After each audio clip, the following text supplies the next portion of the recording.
खंड 1 घटनाएं और प्रक्रियाएं। इस खंड में आप फ्रांसीसी क्रांति, रूसी क्रांति और नात्सीवाद के उदय का इतिहास पढ़ेंगे। आधुनिक विश्व की रचना में इन तीनों घटनाओं का महत्वपूर्ण योगदान रहा है। अध्याय 1 फ्रांसीसी क्रांति के बारे में है। आज हम मुक्ति, स्वतंत्रता और समानता को सहज, सुलभ और सामान्य मानकर चलते हैं, लेकिन हमें याद रखना चाहिए कि इन सब का भी एक इतिहास रहा है। फ्रांसीसी क्रांति के जरिए आपको इस इतिहास के एक हिस्से को मत समझने में मदद मिलेगी। फ्रांसीसी क्रांति में फ्रांस में राजतंत्र को समाप्त कर दिया। विशेषाधिकारों पर आधारित व्यवस्था से शासन की एक नई व्यवस्था उदित हुई। क्रांति के दौरान तैयार किया गया मानव अधिकार घोषणा पत्र एक नए युग के आगमन का घोतक था। सबके एक समान अधिकार होते हैं और हर व्यक्ति बराबरी का दावा कर सकता है। ये सोच राजनीति की नई भाषा का हिस्सा बन गई। समानता और स्वतंत्रता की ये सोच नए युग का केंद्रीय विचार थी, लेकिन विभिन्न देशों में इन विचारों को नाना रूपों में समझा और साधा गया। भारत और चीन, अफ्रीका और दक्षिणी अमेरिका के उपनिवेशवाद विरोधी आंदोलन ने कई ऐसे विचारों को जन्म दिया जो बेहद रचनात्मक और मौलिक थे, लेकिन इन आंदोलनों की भाषा और मुहावरों को 18वीं सदी के उत्तरार्ध की घटनाओं से ही वैधता मिल रही थी। अध्याय 2 में आप यूरोप में समाजवाद के आगमन और उस नाटकीय घटनाक्रम के बारे में पढ़ेंगे जिसके चलते रूस के शासक ज़ार निकोलस सेकंड को सत्ता छोड़नी पड़ी। रूसी क्रांति ने समाज परिवर्तन का एक नया तरीका गढ़ने का प्रयास किया। इस क्रांति ने आर्थिक समानता और मजदूर किसानों की बेहतरी का सवाल उठाया। इस अध्याय में आप नई सोवियत सरकार द्वारा शुरू किए गए बदलावों, उनके सामने आई समस्याओं और उनके निपटने के लिए सरकार द्वारा उठाए गए कदमों के बारे में जानेंगे। सोवियत रूस की सरकार ने खेती के औद्योगिकरण और मशीनीकरण का कार्यक्रम तो दृढ़ता के साथ आगे बढ़ाया, लेकिन उसने नागरिकों के कई ऐसे अधिकारों का हनन भी किया जो किसी भी लोकतांत्रिक समाज के संचालन के लिए अनिवार्य होते हैं। फिर भी समाजवाद का नारा विभिन्न देशों के उपनिवेशवाद विरोधी आंदोलन का हिस्सा बना। आज सोवियत संघ बिखर चुका है और समाजवाद संकट में है, लेकिन 20वीं सदी के पैमाने पर समकालीन विश्व का रूपाकार तय करने में ये सबसे शक्तिशाली ताकत था। अध्याय 3 में आप जर्मनी के बारे में जानेंगे। इस अध्याय में हिटलर के उदय और नात्सीवाद के राजनीति का विश्लेषण किया गया है। यहाँ आप नात्सी जर्मनी में औरतों व बच्चों की दशा और स्कूलों व यातना गिरोहों के बारे में पढ़ेंगे। इस अध्ययन से आपको पता चलेगा कि नात्सीवाद ने किस तरह विभिन्न अल्पसंख्यक समूहों को जीने के अधिकार से वंचित कर दिया था, किस तरह उन्होंने यहूदियों को सफाया करने के लिए यहूदी विरोधी भावनाओं को भड़काया और लोकतंत्र व समाजवाद के खिलाफ एक मारक युद्ध छेड़ दिया।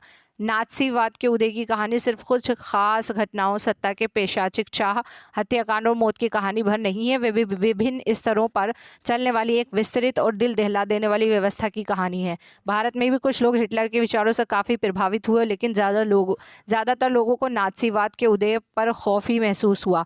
आधुनिक विश्व का इतिहास सिर्फ स्वतंत्रता और लोकतंत्र के फलने फूलने की कहानी भर नहीं है, ये हिंसा और निरंकुशता, मृत्यु और महाविनाश की कहानी भी है।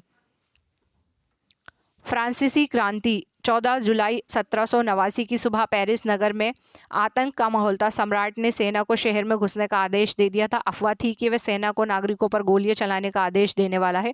लगभग 7000 मर्द तथा औरतें टाउन हॉल के सामने एकत्र हुए और उन्होंने एक जनसेवा का गठन करने का निर्णय किया। हथियारों की खोज में वो बहुत से सरकारी भवनों में जबरन प्रवेश कर गए।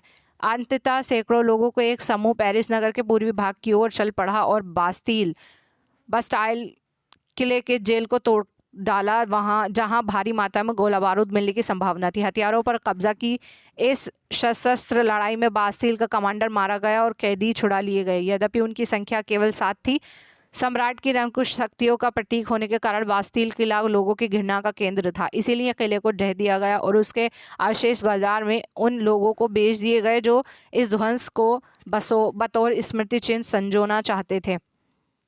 इस घटना के बाद कई दिनों तक पेरिस तथा देश के देहाती क्षेत्रों में कई और संघर्ष हुए। अधिकांश जनता पावरोटी की महंगी कीमतों का विरोध कर रही थी। बाद में इस दौर का सिंहावलोकन करते हुए इतिहासकारों ने इसे एक लंबे घटनाक्रम की ऐसी शुरुआती कड़ियों के रूप में देखा जिनकी परिणति फ्रांस के सम्राट को फांसी दिए जाने में हुई। हालांकि उस समय अधिकांश लोगों को ऐसे नतीजे की उम्मीद नहीं थी। ऐसा क्यों और कैसे हुआ? चित्र 1 बास्तील का ध्वंस। बास्तील ध्वंस के बाद चित्रकारों ने इस घटना की याद में कई चित्र बनाए। 1 18वीं सदी के उत्तरार्ध में फ्रांसीसी समाज। सन 1774 में बूर्बो राजवंश का लुई 16 फ्रांस की राजगद्दी पर आसीन हुआ। उस समय उसकी उम्र केवल 20 साल की थी और उसका विवाह ऑस्ट्रिया की राजकुमारी मेरी एंतोइनेट से हुआ था।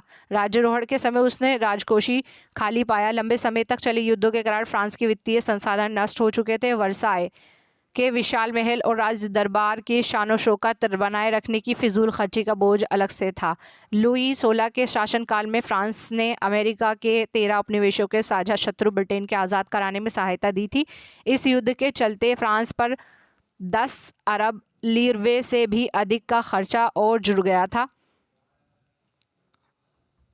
जबकि उस पर पहले से ही 2 अरब लीरवे का बोझ चढ़ा हुआ था। सरकार के कर्जदाता अब 10% ब्याज की मांग करने लगे थे। फलस्वरूप फ्रांसीसी सरकार अपने बजट का बहुत बड़ा हिस्सा दिनों दिन बढ़ते जा रहे कर्जों को चुकाने पर मजबूर थी। अपने नियमित खर्चे जैसे सेना के रखरखाव, राजदरबार, सरकारी कार्यालयों, विश्वविद्यालयों को चलाने के लिए फ्रांसीसी सरकार करों में वृद्धि के लिए बाध्य हो गई, पर यह कदम भी नाकाफी था। 18वीं सदी में फ्रांसीसी समाज 3 एस्टेट्स में बंधा था और केवल तीसरे एस्टेट के लोग जनसाधारण ही कर अदा करते थे। वर्गों में विभाजित फ्रांसीसी समाज मध्यकालीन सामंती व्यवस्था का अंग था। प्राचीन राजतंत्र पद का प्रयोग सामान्यतः सन 1789 के से पहले के फ्रांसीसी समाज एवं संस्थाओं के लिए होता है। चित्र 2 फ्रांसीसी समाज के वर्ग व्यवस्था को दर्शाता है। पूरी आबादी में लगभग 90% किसान थे, लेकिन ज़मीन के मालिक किसानों की संख्या बहुत कम थी। लगभग 60% ज़मीनों पर कुलीनों, चर्च और तीसरे एस्टेट्स के अमीरों का अधिकार था। प्रथम 2 एस्टेट्स कुलीन वर्ग एवं पादरी वर्ग के लोगों को कुछ विशेषाधिकार जन्मना प्राप्त थे। इनमें से सबसे महत्वपूर्ण विशेषाधिकार था राज्य के दिए जाने वाले करों से छूट। कुलीन वर्ग को कुछ अन्य सामंती विशेषाधिकार भी हासिल थे। वे किसानों से सामंती कर वसूला करते थे। किसान अपने स्वामी की सेवा, स्वामी के घर एवं खेतों में काम करना, सैन्य सेवाएं देना अथवा सड़कों के निर्माण में सहयोग आदि करने के लिए बाध्य थे। चर्च भी किसानों से करों का एक हिस्सा टाइद धार्मिक कर के रूप में वसूलता था। ऊपर से तीसरे एस्टेट के तमाम लोगों को सरकार को तो कर चुकाना ही होता था। इन करों में टायल, प्रत्यक्ष कर और उनके अप्रत्यक्ष कर शामिल थे। अप्रत्यक्ष कर नमक और तंबाकू जैसी रोजाना उपभोग की वस्तुओं पर लगाया जाता था। इस प्रकार राज्य के वित्तीय कामकाज का सारा बोझ करों के माध्यम से जनता वहन करती थी। नए शब्द लीरवे मतलब फ्रांस की मुद्रा, जिसे 1794 में समाप्त कर दिया गया था। एस्टेट मतलब क्रांतिपूर्व फ्रांसीसी समाज में सत्ता और सामाजिक हैसियत को अभिव्यक्त करने वाली श्रेणी। पादरी वर्ग मतलब चर्च के विशेष कार्यों को करने वाले व्यक्तियों का समूह। और टाइड मतलब चर्च द्वारा वसूल किए जाने वाले कर। ये हर कृषि उपज के 10वें हिस्से के बराबर होता था। टाइल मतलब सीधे राज्य को अदा किया जाने वाला कर। प्रथम स्टेट पादरी वर्ग, द्वितीय स्टेट कुलीन वर्ग, तृतीय स्टेट बड़े व्यवसायी, व्यापारी, अदालती कर्मचारी, वकील आदि। किसान और कारीगर, छोटे किसान, भूमिहीन मजदूर, नौकर। चित्र 2 स्टेट का समाज। ध्यान दें कि तृतीय स्टेट में कुछ लोग अमीर हैं तो कुछ गरीब भी हैं। बेचारा गरीब अनाज, फल, पैसा, सलाद सब कुछ लाता है। मोटू जमींदार सब कुछ स्वीकार करने को तैयार बैठा है, पर वे उसको एक नज़र देखता तक नहीं है। कुलीन व्यक्ति मकड़ा है और किसान मक्खी। शैतान को जितना दो उसका लालच उतना ही बढ़ता जाता है। चित्र 3 मकड़ा और मक्खी, एक अनाम उत्कीर्ण चित्र। 1.1 जीने का संघर्ष। फ्रांस की जनसंख्या सन 1715 में 2.3 करोड़ थी, जो सन 1789 में बढ़कर 2.8 करोड़ हो गई। परिणामतः अनाज उत्पादन की तुलना में काफ़ी उसकी मांग काफ़ी तेज़ी से बढ़ी। अधिकांश लोगों के मुख्य खाद्य पावरोटी की कीमत में तेज़ी से वृद्धि हुई। अधिकतर कामगार कारखानों की मजदूरी करते थे और उनकी मजदूरी मालिक तय करते थे, लेकिन मजदूरी महंगाई की दर से नहीं बढ़ रही थी। फलस्वरूप अमीर गरीब की खाई चौड़ी होती गई। स्थितियाँ तब और बदतर हो जाती जब सूखे या ओले के प्रकोप से पैदावार गिर जाती। इससे रोजी रोटी का संकट पैदा हो जाता और जीविका संकट प्राचीन राजतंत्र के दौरान फ्रांस में काफ़ी आम थे। नए शब्द जीविका संकट ऐसी चरम स्थिति थी जब जीवित रहने के न्यूनतम साधन भी खतरे में पड़ने लगे। अनाम यानी जिसका नाम मालूम नहीं। 1.2 जीविका का संकट कैसे उत्पन्न होता है। खराब फसल। अब गरीब गुरबा पावरोटी नहीं खरीद पाएंगे। महामारी, चित्रचार जीविका का संकट का चक्र। 1.3 उभरते मध्य वर्ग में विशेषाधिकारियों के अंत की कल्पना। पहले भी कर बढ़ने एवं अकाल के समय किसान और कामगार विद्रोह कर चुके थे, परंतु उसके पास सामाजिक एवं आर्थिक व्यवस्था में बुनियादी बदलाव लाने के लिए साधन एवं कार्यक्रम नहीं थे। ये जिम्मेदारी तीसरे स्टेट के उन समूहों ने उठाई जो समृद्ध और शिक्षित होकर नए विचारों के संपर्क में आ सके थे। 18वीं सदी में एक नए सामाजिक समूह का उदय हुआ जिसे मध्य वर्ग कहा गया, जिसने फैलते समुद्र पारियों, व्यापार और ऊनी तथा रेशमी वस्त्रों के उत्पादन के बल पर संपत्ति अर्जित की थी। ऊनी और रेशमी कपड़ों का या तो निर्यात किया जाता था, ये समाज के समृद्ध लोगों उसे खरीद लेते थे। तीसरे स्टेट में सौदागरों एवं निर्माताओं के अलावा प्रशासनिक सेवा व वकील जैसे पेशेवर लोगों भी शामिल थे। ये सभी पढ़े लिखे थे और इनका मानना था कि समाज के किसी भी समूह के पास जन्मना विशेषाधिकार नहीं होना चाहिए। किसी भी व्यक्ति की सामाजिक हैसियत का आधार उसकी योग्यता ही नहीं होनी चाहिए। स्वतंत्रता, समान नियमों तथा समान अवसरों के विचार पर आधारित समाज की ये परिकल्पना जॉन लॉक और जिया जॉक रूसो जैसे दार्शनिक ने प्रस्तुत की थी। अपने टू ट्रीटाइजेज ऑफ गवर्नमेंट में लॉक ने राजा के देवी और निरंकुश अधिकारों के सिद्धांत का खंडन किया था। रूसो ने इसी विचार को आगे बढ़ाते हुए जनता और उसके प्रतिनिधियों के बीच एक सामाजिक अनुबंध पर आधारित सरकार का प्रस्ताव रखा। मॉन्टेस्क्यू ने the spirit of the laws नामक रचना में सरकार के अंदर विधायिका, कार्यपालिका और न्यायपालिका के बीच सत्ता विभाजन की बात कही। जब संयुक्त राज्य अमेरिका में 13 उपनिवेशों ने ब्रिटेन के से खुद को आज़ाद घोषित कर दिया तो वहाँ इसी मॉडल की सरकार बनी। फ्रांस के राजनीतिक चिंतकों के लिए अमेरिका संविधान और उसमें दी गई व्यक्तिगत अधिकारों की गारंटी प्रेरणा का एक महत्वपूर्ण स्रोत थी। दार्शनिकों के इन विचारों पर काफ़ी हाउसों व सैलून की गोष्ठियों में गर्मागर्म बहस हुआ करती थी और पुस्तकों एवं अखबारों के माध्यम से उनका व्यापक प्रचार प्रसार हुआ। पुस्तकों एवं अखबारों के लोगों के बीच जोर से पढ़ा जाता ताकि अनपढ़ भी उन्हें समझ सकें। इसी समय लुई 16 द्वारा राज्य की खर्चों को पूरा करने के लिए फिर से कर लगाए जाने की खबर से विशेषाधिकार वाली व्यवस्था के विरुद्ध गुस्सा भड़क उठा। स्रोत का प्राचीन राजतंत्र में हुए अनुभवों का वृत्तांत। एक आगे चलकर क्रांतिकारी राजनीति में सक्रिय होने वाले जॉर्ज डांटन ने अपनी पढ़ाई पूरी होने के बाद के समय को याद करते हुए सन 1793 में अपने एक मित्र को लिखा, मैं प्लेसिस के आवासीय कॉलेज में था। वहाँ मुझे कई महत्वपूर्ण लोगों का सानिध्य मिला।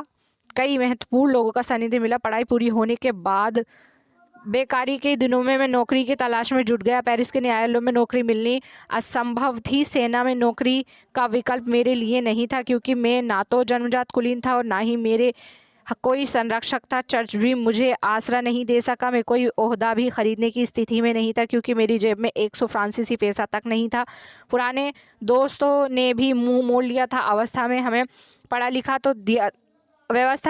लिखा तो दिया था लेकिन हमारी प्रतिभा के इस्तेमाल के अवसर उपलब्ध नहीं कराए थे। आर्थर यंग नाम के एक अंग्रेज़ ने सन 1787 से 1789 के दौरान फ्रांस की यात्रा की और अपनी यात्रा का विस्तृत वृत्तांत लिखा। इस वृत्तांत में उसकी ये टिप्पणी दिलचस्प है, सेवा टहल में लगे अपने गुलामों, ख़ासतौर पर उनके साथ बुरा व्यवहार करने वालों को पता होना चाहिए कि इस तरह वह अपनी ज़िंदगी को ऐसी स्थिति में डाल रहा है जो उस स्थिति को बिल्कुल भिन्न होती है जिसमें उसने मुक्त लोगों की सेवाएं ली होती है और उनसे बेहतर बर्ताव करता है, जो अपनी पीड़ितों की कराह सुनते हुए भोज उड़ाना पसंद करते हैं। उन्हें दंगे के दौरान अपनी बेटी के अपहरण या बेटे का गला रेत दिए जाने का दुखड़ा नहीं रोना चाहिए। 2 क्रांति की शुरुआत। पिछले भाग में आप देख चुके हैं कि किन कारणों से लुई 16 ने कर बढ़ा दिए थे। क्या आप सोच सकते हैं कि उसने ऐसा क्या किया होगा? प्राचीन राजतंत्र के तहत फ्रांसीसी सम्राट अपनी मर्जी से कर नहीं लगा सकता था। इसके लिए उसे स्टेट्स जनरल प्रतिनिधि सभा की बैठक बुलाकर नए करों के अपने प्रस्ताव पर मंजूरी लेनी पड़ती थी।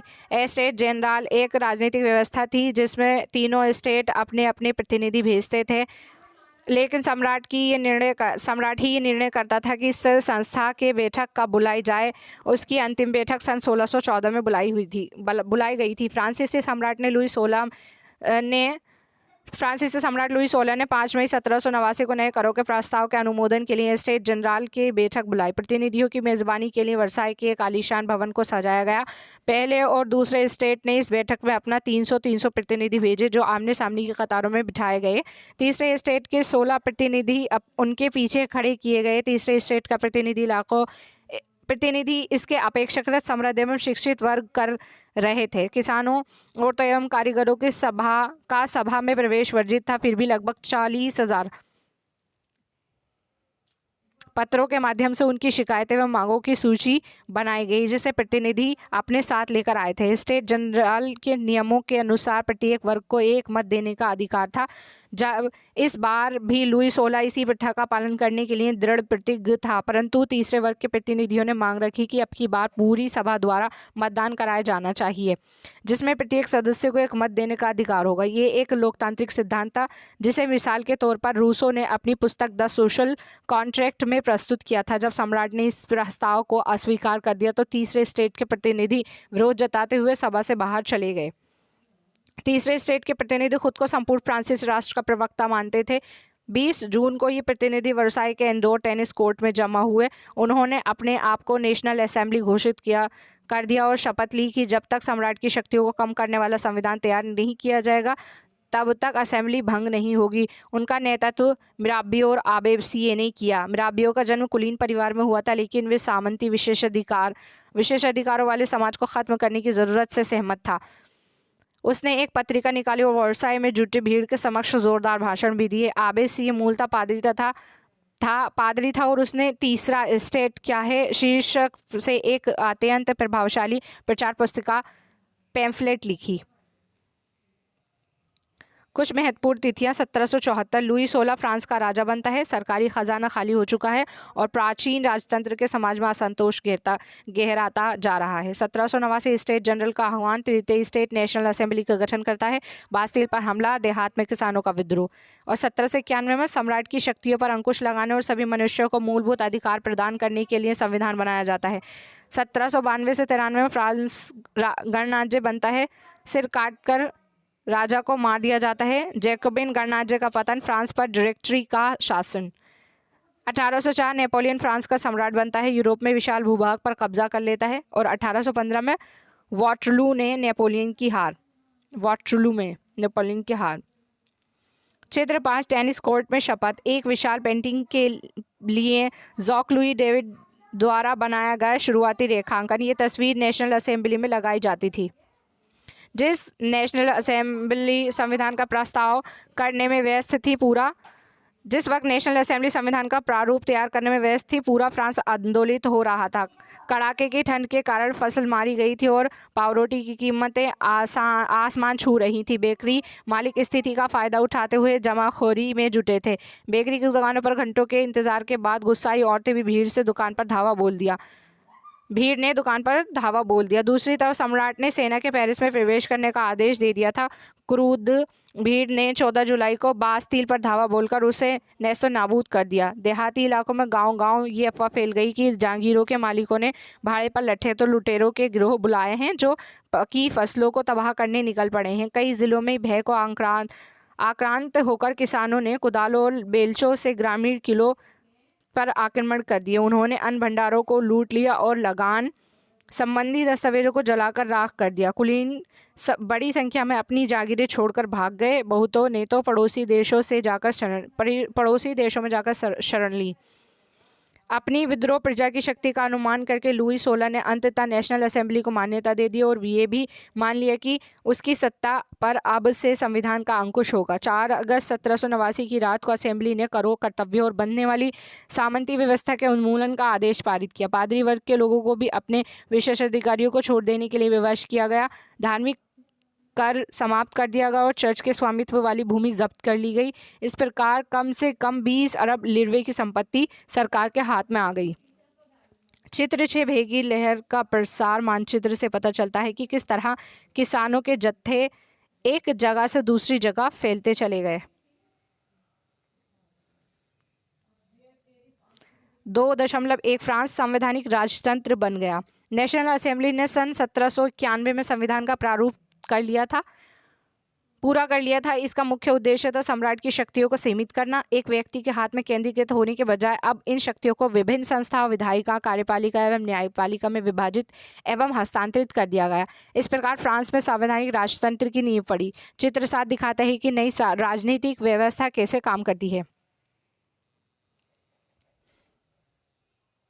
चित्र 7 1791 के संविधान के अंतर्गत राजनीतिक व्यवस्था। न्यायपालिका, न्यायाधीश, वोट, सक्रिय नागरिक, मताधिकार प्राप्त लोग 2.8 करोड़ की जनसंख्या में लगभग 40 लाख लोग। वोट, विधायिका, नेशनल असेंबली 745 सदस्य। वोट, निर्वाचक 50,000 पुरुष। नियंत्रण, निषेध, नियंत्रण, कार्यपालिका, सम्राट, मंत्री। निष्क्रिय नागरिक, मताधिकार प्राप्त नहीं, लगभग 30 लाख पुरुष, महिला, बच्चे और 25 वर्ष से कम उम्र के व्यक्तियों को मताधिकार प्राप्त नहीं था। सन 1791 के संविधान ने कानून बनाने का अधिकार नेशनल असेंबली को सौंप दिया था। नेशनल असेंबली अप्रत्यक्ष रूप से चुनी जाती थी। सर्वप्रथम नागरिक एवं निर्वाचक समूह का चुनाव करते थे, जो पुनः असेंबली के सदस्यों को चुनते थे। सभी नागरिकों को मतदान का अधिकार नहीं था। 25 वर्ष से अधिक उम्र वाले केवल ऐसे पुरुषों को ही सक्रिय नागरिक जिन्हें मत देने का अधिकार का दर्जा दिया गया था, वे कम से कम 3 दिन की मजदूरी के बराबर कर चुकाते थे। शेष पुरुषों और महिलाओं को निष्क्रिय नागरिक के रूप में वर्गीकृत किया गया था। निर्वाचक की योग्यता प्राप्त करने तथा असेंबली का सदस्य होने के लिए लोगों का करदाताओं की उच्चतम श्रेणी में होना जरूरी था। चित्र 8 पुरुष एवं नागरिक अधिकार घोषणा पत्र का 1790 में ले बर्बिए द्वारा बनाया गया चित्र। दाईं ओर आकृति फ्रांस को और बाईं ओर की कानून को निरूपित करती है। स्रोत गा पुरुष एवं नागरिक अधिकार घोषणा पत्र। नंबर 1, आदमी स्वतंत्र पैदा होते हैं, स्वतंत्र रहते हैं और उनके अधिकार समान होते हैं। नंबर 2, हर एक राजनीतिक गठन का लक्ष्य आदमी के नैसर्गिक एवं आहरणीय अधिकारों को संरक्षित रखना है। यह अधिकार है स्वतंत्रता, संपत्ति, सुरक्षा एवं शोषण के प्रतिरोध का अधिकार। नंबर 3, समग्र संप्रभुता का स्रोत राज्य में निहित है। कोई भी समूह या व्यक्ति ऐसा अनाधिकार प्रयोग नहीं करेगा जिसे जनता का सत्ता की स्वीकृति ना मिली हो। नंबर 4, स्वतंत्रता का आशय ऐसे काम करने की शक्ति से है जो औरों के लिए नुकसानदेह ना हो। नंबर 5, समाज के लिए किसी भी हानिकारक कृत्य पर पाबंदी लगाने का अधिकार कानून के पास है। नंबर 6, कानून सामान्य इच्छा के अभिव्यक्ति और सभी नागरिकों को व्यक्तिगत रूप से या अपने प्रतिनिधियों के माध्यम से इसके निर्माण में भाग लेने का अधिकार है। कानून की नज़र में सभी नागरिक समान है। नंबर 7, कानून सम्मत प्रक्रिया के बाहर किसी भी व्यक्ति को ना तो दोषी ठहराया जा सकता है और ना ही गिरफ्तार अथवा नज़रबंद किया जा सकता है। नंबर 11, प्रत्येक नागरिक बोलने, लिखने और छापने के लिए आज़ाद है, लेकिन कानून द्वारा निर्धारित प्रक्रिया के तहत ऐसी स्वतंत्रता के दुरुपयोग की जिम्मेदारी भी उसी की होगी। नंबर 12, सार्वजनिक सेना तथा प्रशासन खर्चे चलाने के लिए एक सामान्य कर लगाना अपरिहार्य है। सभी नागरिकों पर उनकी आय के अनुसार समान रूप से कर लगाया जाना चाहिए। नंबर 17 और 13, चूँकि संपत्ति का अधिकार एक पावन एवं अनुलंघनीय अधिकार है, अतः किसी भी व्यक्ति को इससे वंचित नहीं किया जा सकता जब तक कि विधि द्वारा स्थापित प्रक्रिया के तहत सार्वजनिक आवश्यकता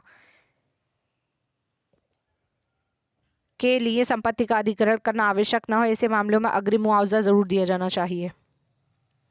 संविधान पुरुष एवं नागरिक अधिकार घोषणा पत्र के साथ शुरू हुआ था। जैसे जीवन के अधिकार, अभिव्यक्ति स्वतंत्रता के अधिकार और कानूनी बराबरी के अधिकार को नैसर्गिक एवं आहरणीय अधिकार के रूप में स्थापित किया गया था। अर्थात ये अधिकार प्रत्येक व्यक्ति को जन्मना प्राप्त थे और इन अधिकारों को छीना नहीं जा सकता था। राज्य का ये कर्तव्य माना गया कि वे प्रत्येक नागरिक के नैसर्गिक अधिकारों की रक्षा करें। स्रोत क्रांतिकारी पत्रकार जियां पॉल मरा ने अपने अखबार लामी द जनता का मित्र में नेशनल असेंबली द्वारा तैयार किए गए संविधान पर यह टिप्पणी की थी कि जनता के प्रतिनिधित्व का कार्यभार अमीरों को सौंप दिया गया है। गरीबों एवं शोषितों की दशा केवल शांतिपूर्ण तरीके से कभी नहीं सुधर सकती। ये इस बात का अकट्य प्रमाण है कि धन्य वर्ग कानून को कैसे प्रभावित करता है। फिर भी ये कानून तब तक चलेंगे जब तक लोग इन्हें मानेंगे। जिस तरह उन्होंने कुलीनों द्वारा लादे गए जुए को उतार फेंका है, एक दिन वही हश्र अमीरों का करेंगे। समाचार पत्र लामीदा पब्लिक से उद्धृत। बॉक्स एक राजनीतिक प्रतीकों के मायने। 18वीं सदी में ज़्यादातर स्त्री पुरुष पढ़े लिखे नहीं थे, इसलिए महत्वपूर्ण विचारों का प्रचार करने के लिए छपे हुए शब्दों के बजाय अक्सर लोग आकृतियों एवं प्रतीकों का प्रयोग किया जाता था। ये बर्बीर ने अपनी पेंटिंग चित्र 8 में अधिकारों के घोषणा पत्र को लोगों तक पहुंचाने के लिए अनेक प्रतीकों का प्रयोग किया। आइए इन प्रतीकों को समझने की कोशिश करें। टूटी हुई जंजीर मतलब दांसों को बांधने के लिए जंजीरों का प्रयोग होता था। टूटी हुई हथकड़ी उनकी आज़ादी का प्रतीक है। और छड़ों का बर्छीदार गट्ठर, अकेली छड़ को आसानी से तोड़ा जा सकता है पर ये पूरे गट्ठर को नहीं, एकता में ही बल है। त्रिभुज के अंदर रोशनी बिखेरती आँख, सर्वदर्शी आँख का ज्ञान प्रतीक है। सूर्य की किरणें अज्ञान रूपी अंधेरे को मिटा सकती है। राजदंड शाही सत्ता का प्रतीक, अपनी पूंछ मुंह में लिया सांप, सनातनता का प्रतीक, अंगूठी का कोई छोर नहीं होता। लाल फ्राइजियन टोपी मतलब दासों द्वारा स्वतंत्र होने के बाद पहनी जाने वाली टोपी। नीला सफ़ेद लाल फ्रांस के राष्ट्रीय रंग। डेनो वाली स्त्री कानून का मानवीय रूप। विधिपट कानून सबके लिए समान है और उसकी नज़र में सब बराबर हैं। नंबर 3, फ्रांस में राजतंत्र का उन्मूलन और गणतंत्र की स्थापना। फ्रांस की स्थिति आने वाले वर्षों में भी तनावपूर्ण बनी रही। यद्यपि लुई 16 ने संविधान पर हस्ताक्षर कर दिए थे, परंतु पेशा के राजा से उसकी गुप्त वार्ता भी चल रही थी। फ्रांस की घटनाओं से अन्य पड़ोसी देशों के शासक भी चिंतित थे, इसीलिए 1789 की गर्मियों के बाद होने वाली ऐसी घटनाओं को नियंत्रित करने के लिए इन शासकों ने सेना भेजने की योजना बना ली थी। लेकिन जब तक इस योजना पर अमल होता, अप्रैल 1792 में नेशनल असेंबली ने प्रशा एवं ऑस्ट्रिया के विरुद्ध युद्ध की घोषणा का प्रस्ताव पारित कर दिया था। प्रांतों से हजारों स्वयंसेवी सेना में भर्ती होने के लिए जमा होने लगे। उन्होंने इस युद्ध को यूरोपीय राजाओं एवं कुलीनों के विरुद्ध जंग के रूप में लिया। उनके होठों पर देशभक्ति के जो तराने थे उसमें कवि रॉजर डी लाइल द्वारा रचित मार्सिले भी था। ये गीत पहली बार मार्सिलेस के स्वयंसेवियों ने पेरिस की ओर कूच करते हुए गाया था, इसीलिए इस गाने का नाम मार्सिले हो गया, जो अब फ्रांस का राष्ट्रगान है। क्रांतिकारी युद्धों से जनता को भारी क्षति एवं आर्थिक कठिनाइयाँ झेलनी पड़ी। पुरुषों के मोर्चे पर चले जाने के बाद घर परिवार और रोजी रोटी की जिम्मेदारी औरतों के कंधों पर आ पड़ी। देश की आबादी के एक बड़े हिस्से को ऐसा लगता था कि क्रांति के सिलसिले को आगे बढ़ाने की ज़रूरत है, क्योंकि 1791 के संविधान से सिर्फ अमीरों को ही राजनीतिक अधिकार प्राप्त हुए थे। लोग राजनीतिक क्लबों में अड्डे जमाकर सरकारी नीति और अपनी कार्य योजना पर बहस करते थे। इसमें से जैकोबिन क्लब सबसे सफल था, जिसका नाम पेरिस के भूतपूर्व कॉन्वेंट ऑफ सेंट जेकब के नाम पर पड़ा, जो अब इस राजनीतिक समूह का अड्डा बन गया था। इस पूरी अवधि में महिलाएं भी सक्रिय थी और उन्होंने भी अपने क्लब बना लिए। अब इस अध्याय के खंड 4 में आप उनकी गतिविधियों एवं मांगों के बारे में और जानेंगे। जैकोबिन क्लब के सदस्य मुख्यतः समाज के कम समृद्ध हिस्सों से आते थे। इनमें छोटे दुकानदार और कारीगर जैसे जूता बनाने वाले, पेस्ट्री बनाने वाले, घाड़ी साज, छपाई करने वाले और नौकर के दिहाड़ी मजदूर शामिल थे। उनका नेता मैक्सिमिलियन रोबेस्पियर था। जैकोबिनों ने एक बड़े वर्ग ने गोदी कामगारों की तरह धारीदार लंबी पतलून पहनने का निर्णय किया। ऐसा उन्होंने समाज के फैशन परस्त वर्ग, खासतौर से घुटनों तक पहनने वाले ब्रीचेस, घुटना पहनने वाले कुलीनों से खुद को अलग करने के लिए किया। ये ब्रीचेस पहनने वाले कुलीनों की सत्ता समाप्ति के ऐलान के लिए उनका तरीका था। नए शब्द कॉन्वेंट यानी धार्मिक जीवन के समर्पित समूह की इमारत। चित्र 9, सो क्लोथ बिना ब्रीचेस वाले दंपति। चित्र 10, नानीन वॉले लिबर्टी स्वतंत्रता। ये किसी महिला कलाकार द्वारा रचित दुर्लभ चित्रों में से एक है। क्रांतिकारी घटनाक्रम के बाद महिलाओं के लिए ये संभव हो गया कि वे स्थापित चित्रकारों के साथ प्रशिक्षण प्राप्त कर सकें और हर 2 साल में लगने वाले स्लोन नामक नुमाइश में अपने चित्र को प्रदर्शित कर सके। ये तस्वीर स्वतंत्रता का नारी रूपक है, अर्थात नारी आकृति स्वतंत्रता का प्रतीक है। इसलिए जैकोबिन को सो-क्लोथ के नाम से जाना गया, जिसका शाब्दिक अर्थ है बिना घुटनने वाले। सो-क्लोथ पुरुष लाल रंग की टोपी भी पहनते थे, जो स्वतंत्रता का प्रतीक था, लेकिन महिलाओं को ऐसा करने की अनुमति नहीं थी। सन 1792 की गर्मियों में जैकोबिनों ने खाद्य पदार्थ की महंगाई एवं अभाव से नाराज पेरिस वासियों को लेकर एक विशाल हिंसक विद्रोह की योजना बनाई। 10 अगस्त की सुबह उन्होंने ट्यूलेरी के महल पर धावा बोल दिया, राजा के रक्षकों को मार डाला और खुद राजा को कई घंटों तक बंधक बनाए रखा। बाद में असेंबली ने शाही परिवार को जेल में डाल देने का प्रस्ताव पारित किया। नए चुनाव कराए गए। 21 वर्ष से अधिक उम्र वाले सभी पुरुषों, चाहे उनके पास संपत्ति हुई या नहीं, को मतदान का अधिकार दिया गया। नवनिर्वाचित असेंबली को कन्वेंशन का नाम दिया गया। 21 सितंबर 1792 को इसने राजतंत्र का अंत कर दिया और फ्रांस को एक गणराज्य घोषित कर दिया। जैसे कि आप जानते हैं कि गणतंत्र सरकार का वे रूप है जहां सरकार एवं उसके प्रमुख का चुनाव जनता करती है। ये वंशानुगत राजशाही नहीं है। आप कुछ अन्य गणतांत्रिक देशों के बारे में जानकारी प्राप्त करने की कोशिश करें और देखें कि वे कब और कैसे गणतंत्र बने।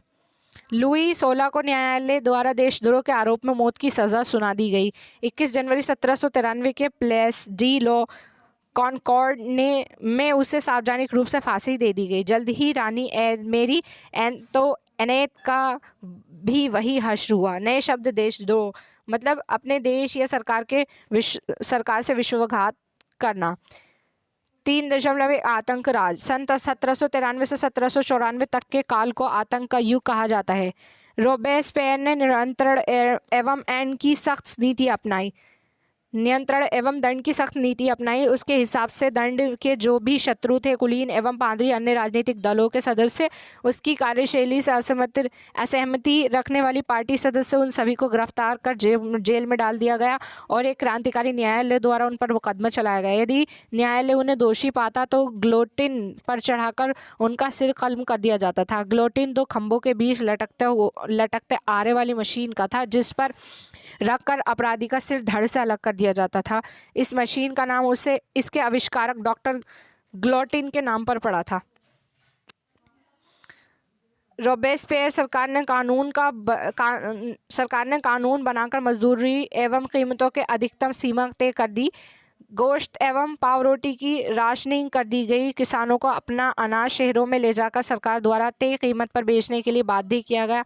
अपेक्षाकृत महंगे सफ़ेद आटे के इस्तेमाल पर रोक लगा दी गई। सभी नागरिकों के लिए साबुत गेहूं से बनी और बराबरी का प्रतीक मानी जाने वाली समता रोटी खाना अनिवार्य कर दिया। बोलचाल और संबोधन में भी बराबरी का आचार व्यवहार लागू करने की कोशिश की गई। परंपरागत मॉन्स्यूर, महाशय एवं मदाम महोदय के स्थान पर अब सभी फ्रांसीसी पुरुषों एवं महिलाओं को सितोयन नागरिक एवं सितोयी नागरिक नाम से संबंधित किया जाने लगा। चर्चों को बंद कर दिया गया और उनके भवनों को बैरक या दफ्तर बना दिया गया। रोबेस्पियर ने अपनी नीतियों को इतनी सख्ती से लागू किया कि उसके समर्थक भी त्राही करने लगे।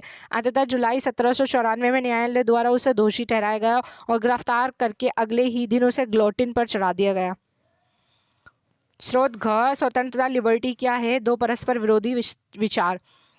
क्रांतिकारी पत्रकार कैमिल डेसमोलिन्स ने 1793 में ये लिखा। उसके कुछ ही दिनों बाद आतंक राज के दौरान उसे फांसी दे दी गई। कुछ लोगों का मानना है कि स्वतंत्रता एक शिशु के समान है, जिसे परिपक्व होने तक अनुशासन की अवस्था से गुजरना आवश्यक है, पर सत्य कुछ और है। स्वतंत्रता सुख शांति है, विवेक है, समानता एवं न्याय है। ये अधिकारों का घोषणा पत्र है। आप शायद अपने सभी दुश्मनों का सिर काट देना चाहते हैं। क्या इससे बड़ी मूर्खता हो सकती है? क्या किसी एक व्यक्ति को उसके दासियों, सगे संबंधियों को दुश्मन बनाए बिना फांसी के तख्ते पर लाना संभव है? 7 फरवरी 1794 को रोबेस्पियर ने कन्वेंशन में भाषण दिया, जो ला मोनिटेर यूनिवर्सल अखबार में छपा। इसी भाषण का एक अंश लोकतंत्र को स्थापित और सुदृढ़ करने के लिए संविधान सम्मत शांतिपूर्ण शासन के लिए हमें सबसे पहले अत्याचारी निरंकुशता के विरुद्ध स्वतंत्रता की लड़ाई को अंतिम परिणति तक पहुंचाना होगा। गणतंत्र के घरेलू एवं बाहरी दुश्मनों का विनाश करना आवश्यक है, अन्यथा हम खुद नष्ट हो जाएंगे। क्रांति के दौर में लोकतांत्रिक सरकार आतंक का सहारा ले सकती है। आतंक बस कठोरता, तुरंतता और अनम्य न्याय है जिसका प्रयोग पितृभूमि की अत्यावश्यक ज़रूरतों को पूरा करने के लिए किया जाएगा। आतंक के जरिए स्वतंत्रता के दुश्मनों पर अंकुश लगाना गणतंत्र के संस्थापक का अधिकार है। चित्र 11 क्रांतिकारी सरकार ने अपने अनेक प्रकार से जनता की वफादारी हासिल करनी चाहिए। उनसे एक इस प्रकार के उत्सवों का आयोजन था उनमें से एक इस प्रकार के उत्सवों का आयोजन था। एक गौरवमय इतिहास की आभा को संप्रेषित करने के लिए प्राचीन यूनान व रोम के सभ्यताओं के प्रतीकों का इस्तेमाल किया गया। मंच के बीचों बीच बने पायों पर टिका हुआ क्लासिकी मंडप अस्थायी सामग्री का बना था जिसे जब चाहे तोड़ा जा सकता था। 3.2 डायरेक्टरी शासित फ्रांस। जैकोबिन सरकार के पतन के बाद मध्य वर्ग के संपन्न तबके के पास सत्ता आ गई।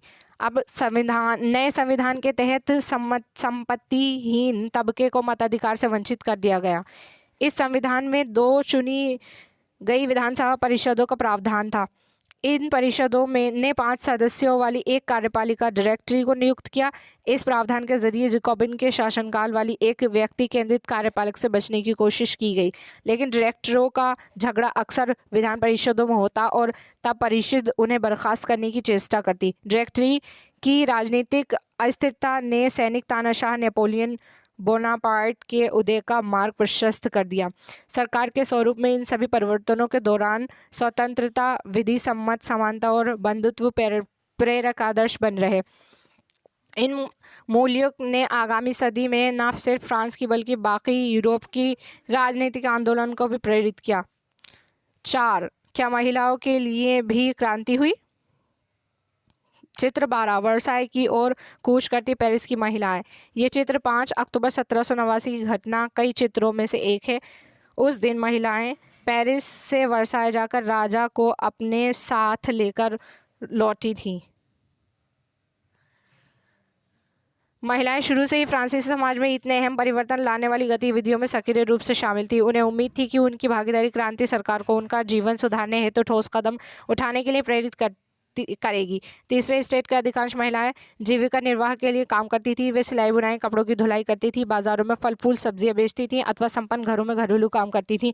बहुत सारी महिलाएं वेश्यावृत्ति करती थी। अधिकांश महिलाओं के पास पढ़ाई लिखाई तथा व्यवसाय प्रशिक्षण के मौके नहीं थे। लेकिन केवल कुलीनों की लड़कियां तथा तीसरे स्टेट के धनी परिवारों की लड़कियां ही कॉन्वेंट में पढ़ सकती थी। इसके बाद उनकी शादी कर दी जाती थी। कामकाजी महिलाओं को अपने परिवार का पालन पोषण भी करना पड़ता था, जैसे खाना पकाना, पानी लाना, लाइन लगाकर पाव रोटी लाना और बच्चों की देखरेख आदि करना। उनकी मजदूरी पुरुषों की तुलना में कम थी। महिलाओं ने अपने हितों की हिमायत करने और उन पर चर्चा करने के लिए खुद के राजनीतिक क्लब शुरू कर दिए और अखबार निकाले। फ्रांस के विभिन्न नगरों में महिलाओं का लगभग 60 क्लब अस्तित्व में आए। उनमें the society of revolutionary and Republican women सबसे मशहूर क्लब था। उनकी एक मांग ये थी कि महिलाओं को पुरुष के समान राजनीतिक अधिकार प्राप्त होने चाहिए। महिलाएं इस बात से निराश हुई कि 1791 के संविधान में उन्हें निष्क्रिय नागरिक का दर्जा दिया गया था। महिलाओं ने मताधिकार, असेंबली के जरिए चुने जाने तथा राजनीतिक पदों की मांग रखी। उनका मानना था कि तभी नई सरकार में उनके हितों का प्रतिनिधित्व हो पाएगा। प्रारंभिक वर्षों की क्रांतिकारी सरकार ने महिलाओं के जीवन में सुधार लाने के लिए कुछ कानून लागू किए। सरकारी विद्यालयों की स्थापना के साथ ही सभी लड़कियों के लिए स्कूली शिक्षा को अनिवार्य बना दिया गया था। अब पिता उन्हें उनकी मर्जी के खिलाफ शादी के लिए बाध्य नहीं कर सकते थे। शादी को स्वैच्छिक अनुबंध माना गया और नागरिक कानून के तहत उनका पंजीकरण किया जाने लगा। तलाक को कानूनी रूप दे दिया गया और मर्द औरत को दोनों को ही इसकी अर्जी देने का अधिकार दिया गया। अब महिलाएं व्यावसायिक प्रशिक्षण ले सकती थी, कलाकार बन सकती थी और छोटे मोटे व्यवसाय चला सकती थी। फिर भी राजनीतिक अधिकारों के लिए महिलाओं का संघर्ष जारी रहा। आतंक राज के दौरान सरकार ने महिला क्लबों को बंद करने और उनकी राजनीतिक गतिविधियों पर प्रतिबंध लगाने वाला कानून लागू किया। कई जानी मानी महिलाओं को गिरफ्तार कर लिया और उनमें से कुछ को फांसी पर चढ़ा दिया गया। मताधिकार और समान वेतन के लिए महिलाओं का आंदोलन अगली सदी में भी अनेक देशों में चलता रहा। मताधिकार का संघर्ष 19वीं सदी के अंत एवं 20वीं सदी के प्रारंभ एवं अंतर्राष्ट्रीय मताधिकार आंदोलन के जरिए जारी रहा। क्रांतिकारी आंदोलन के दौरान फ्रांसीसी महिलाओं की राजनीतिक सरगर्मियों को प्रेरक स्मृति के रूप में जिंदा रखा गया। अंततः सन 1946 में फ्रांस की महिलाओं ने मताधिकार हासिल कर लिया। स्रोत शाह क्रांतिकारी महिलाएं ओलम दे गूज 1748 से 1793 का जीवन। ओलम दे गूज क्रांतिकारी फ्रांस की राजनीतिक रूप से सक्रिय महिलाओं में सबसे महत्वपूर्ण थी। उन्होंने संविधान तथा पुरुष एवं नागरिक अधिकार घोषणा पत्र का विरोध किया क्योंकि उसमें महिलाओं के मानव मात्र के मूलभूत अधिकारों से वंचित रखा गया था। इसलिए उन्होंने सन 1791 में महिला एवं नागरिक अधिकार घोषणा पत्र तैयार किया गया, जिसे महारानी और नेशनल असेंबली के सदस्यों के पास ये मांग करते हुए भेजा कि इस पर कार्रवाई की जाए। सन 1791 में ओलम दे गूज ने महिला क्लबों को ज़बरदस्ती बंद कर देने के लिए जैकोबिन सरकार की आलोचना की।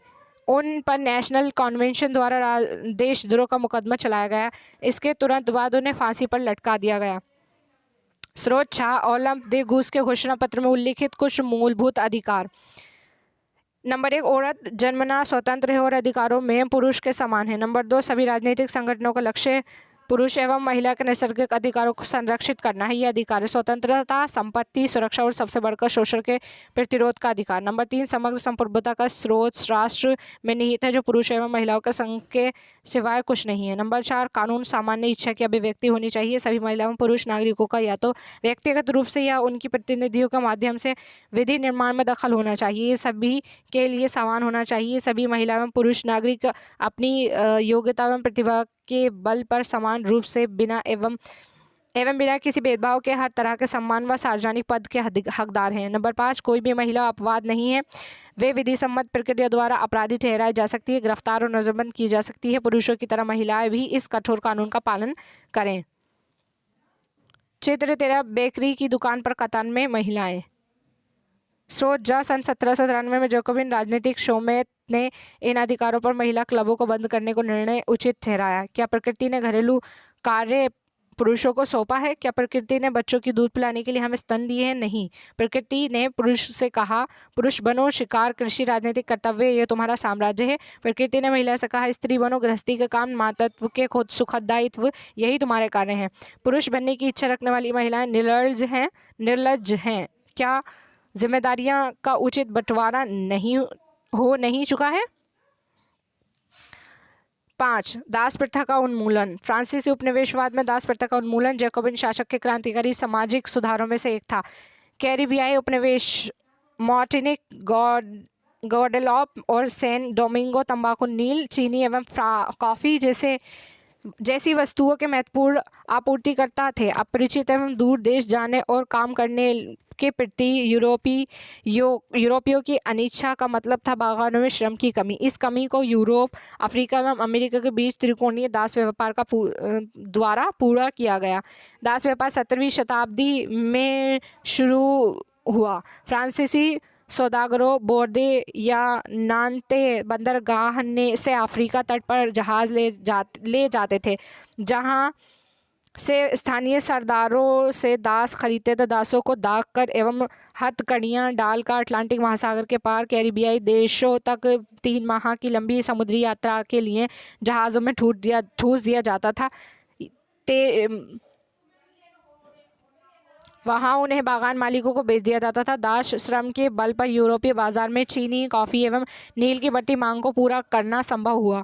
बोर्दे और नान्ते जैसे बंदरगाह फलते फूलते दास व्यापार के कारण ही समृद्ध नगर बन गए। 18वीं सदी के फ्रांस में दास प्रथा की ज़्यादा निंदा नहीं हुई। नेशनल असेंबली में लंबी बहसें हुई कि व्यक्ति के मूलभूत अधिकार उपनिवेशों में रहने वाली प्रजा सहित समस्त फ्रांसीसी प्रजा को प्रदान किए जाएं या नहीं, परंतु दास व्यापार पर निर्भर व्यापारियों के विरोध में के भय से नेशनल असेंबली में कोई कानून पारित नहीं किया गया। लेकिन अंततः सन 1794 के कन्वेंशन ने फ्रांसीसी उपनिवेशों में सभी दासों की मुक्ति का कानून प्राप्त कर दिया, पर यह कानून एक छोटी सी अवधि तक ही लागू रहा। 10 वर्ष बाद नेपोलियन ने दास प्रथा पुनः शुरू कर दी। बागान मालिकों को अपने आर्थिक हित साधने के लिए अफ्रीकी निग्रो लोगों को गुलाम बनाने की स्वतंत्रता मिल गई। फ्रांसीसी उपनिवेशों से अंतिम रूप से दास प्रथा का उन्मूलन 1848 में किया गया था। नए शब्द नीग्रो मतलब अफ्रीका में सहारा रेगिस्तान के दक्षिण में रहने वाले स्थानीय लोग। ये अपमानजनक शब्द है जिसका अब प्राय इस्तेमाल नहीं किया जाता।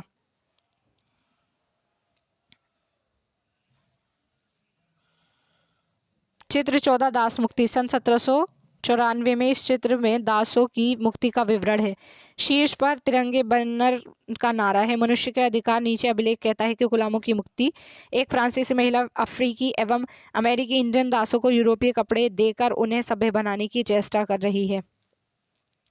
6 क्रांतियों रोजाना की जिंदगी। क्या राजनीति, लोगों का पहनावा, उनकी बोलचाल तथा उनके द्वारा पढ़ी जाने वाली पुस्तकों को बदल सकती है? सन 1789 के बाद के वर्षों में फ्रांस के पुरुषों, महिलाओं एवं बच्चों के जीवन में ऐसे अनेक परिवर्तन आए। क्रांतिकारी सरकार ने कानून बनाकर स्वतंत्रता एवं समानता के आदर्शों को रोजाना की जिंदगी में उतारने के प्रयास किया। बास्तील के विध्वंस के बाद सन 1789 की गर्मियों में जो सबसे महत्वपूर्ण कानून अस्तित्व में आया वह था सेंसरशिप की समाप्ति। प्राचीन राजतंत्र के अंतर्गत तमाम लिखित सामग्री और सांस्कृतिक गतिविधियों, किताब, अखबार, नाटक को राजा के सेंसर अधिकारियों द्वारा पारित किए जाने के बाद ही प्रकाशित या मंचित किया जा सकता था। परंतु अब अधिकारों के घोषणा पत्र ने भाषण एवं अभिव्यक्ति की स्वतंत्रता को नैसर्गिक अधिकार घोषित कर दिया। परिणाम स्वरूप फ्रांस के शहरों में अखबारों, पर्चों, पुस्तकों एवं छपी हुई तस्वीरों की बाढ़ आ गई, जहां से वे तेजी से गांव देहात तक जा पहुंची। उसमें से फ्रांस में घट रही घटनाओं एवं परिवर्तनों का ब्यौरा, उन पर टिप्पणी होती थी। प्रेस की स्वतंत्रता का मतलब ये था कि किसी भी घटना पर परस्पर विरोधी विचार भी व्यक्त किए जा सकते थे। प्रिंट माध्यम का उपयोग करके एक पक्ष ने दूसरे पक्ष को अपनी दृष्टिकोण से सहमत कराने की कोशिश की। नाटक, संगीत और उत्सवी जुलूसों में असंख्य लोग जाने लगे। स्वतंत्रता और न्याय के बारे में राजनीतिज्ञों का, दार्शनिकों के पांडित्यपूर्ण लेखन को समझने और उससे जुड़ने का ये लोकप्रिय तरीका था, क्योंकि किताबों को पढ़ना तो मुट्ठी भर शिक्षितों के लिए ही संभव था। चित्र 15 देशभक्त कसरती दाब मशीन, जिसका इस्तेमाल मोटापा घटाने के लिए किया जा सकता था। अज्ञात चित्रकार द्वारा बनाया गया 1790 का ये चित्र न्याय के विचार को व्यवहार में बदलना चाहता है। चित्र 16 मरा जनता को संबोधित करते हुए लुई लियोपोल्ड वॉयली रचित चित्र। इस अध्याय में मरा के बारे में आपको क्या याद है? इसके इर्द गिर्द मौजूद दृश्य का वर्णन कीजिए तथा इसकी लोकप्रियता के बारे में समझाइए। किसी सैलून में आने वाले विभिन्न वर्ग के लोगों पर इस पेंटिंग की क्या प्रतिक्रिया होती होगी? सारांश: 1804 में नेपोलियन बोनापार्ट ने खुद को फ्रांस का सम्राट घोषित कर दिया। उसने पड़ोस के यूरोपीय देशों की विजय यात्रा शुरू की। पुराने राजवंशों को हटाकर उसने नए साम्राज्य बनाया और अपनी बागडोर अपने खानदान के लोगों के हाथों में दे दी। नेपोलियन खुद को यूरोप के आधुनिकीकरण का अग्रदूत मानता था। उसने निजी संपत्ति की सुरक्षा के लिए कानून बनाया और दशमलव पद्धति पर आधारित नाप तोल की एक समान प्रणाली चलाई। शुरू शुरू में बहुत सारे लोगों को नेपोलियन मुक्तिदाता लगता था और उससे जनता को स्वतंत्रता दिलाने की उम्मीद थी, पर जल्दी ही उसकी सेनाओं को लोग हमलावर मानने लगे। आखिरकार 1815 में वोटरलू में उसकी हार हुई। यूरोप के बाकी हिस्सों में मुक्ति और आधुनिक कानूनों को फैलाने वाले उसके क्रांतिकारी उपायों का असर उसकी मृत्यु के काफ़ी समय बाद सामने आया। चित्र 17 आल्प्स पार करता नेपोलियन, डेविड द्वारा बनाया गया चित्र। स्वतंत्रता और जनवादी अधिकारों के विचार फ्रांसीसी क्रांति की सबसे महत्वपूर्ण विरासत थे। ये विचार 19वीं सदी के फ्रांस से निकलकर बाकी यूरोप में फैले और इनके कारण वहाँ सामंती व्यवस्था का नाश हुआ। औपनिवेशिक समाजों ने संप्रभु राष्ट्र राज्य की स्थापना के अपने आंदोलन में दासता से मुक्ति के विचार को नई परिभाषा दी। टीपू सुल्तान और राजा राममोहन रॉय क्रांतिकारी फ्रांस में उपजे विचारों से प्रेरणा लेने वाले दो ठोस उदाहरण थे। बॉक्स 2 राजा राममोहन रॉय उस समय यूरोप में फैल रहे नए विचारों से प्रभावित होने वालों में से एक थे। फ्रांसीसी क्रांति और बाद में जुलाई क्रांति ने उनकी कल्पना को नई धार दी। फ्रांस में 1830 में नई जुलाई क्रांति के बारे में जानने के बाद वे और किसी चीज़ के बारे में बात नहीं करते थे।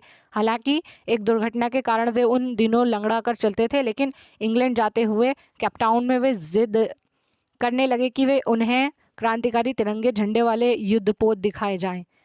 सुशोभन Sarkar notes on the Bengal renaissance 1946।